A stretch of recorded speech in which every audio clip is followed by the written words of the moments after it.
Hey guys, welcome back. Today we're going to be talking about teenagers' favorite topic, driving. But not only are we driving, we're driving with diabetes, which sometimes sucks.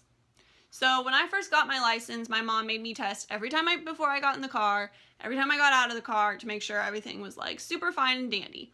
And now I normally just check my sensor because I feel like it's a really reliable resource, but if I'm not feeling okay, then I always test my blood.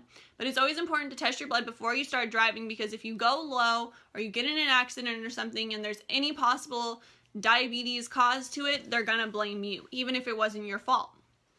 So with me driving, sometimes it gets really hard because I have dance until 8 o'clock the majority of the time. And by the time I get out, my blood sugar is like 70, 60. I'm low and I can't drive. So sometimes my parents do have to both come and pick me up. But other times I sit in the parking lot and I wait and I drink my juice until my blood sugar comes up, which is really, really difficult. But it's what has to happen.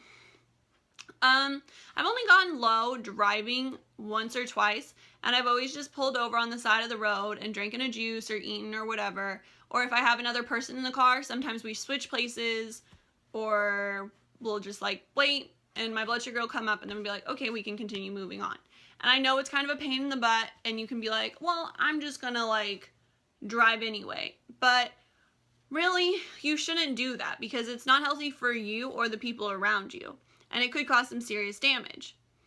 When I went through my driver's license process, I didn't really have any diabetes issues, but other people I know have had issues with their diabetes where the DMV has just decided like, oh, you can't get your license because you're diabetic, which isn't true at all. You are allowed to get your driver's license even though you're type 1 diabetic.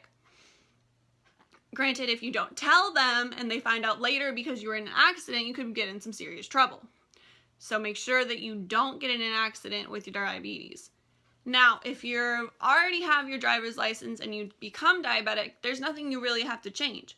And if anyone says, well, you just tell them I didn't have diabetes until I was 16, 17, 18, whatever age you got it.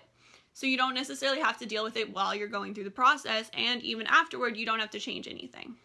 So hopefully this clears some things up. You can always leave comments down below, even if it's just about the driving process and not about driving with diabetes. I'd be happy to share all the information I've gone through with diabetes, as well as just driving in general as a normal teenager.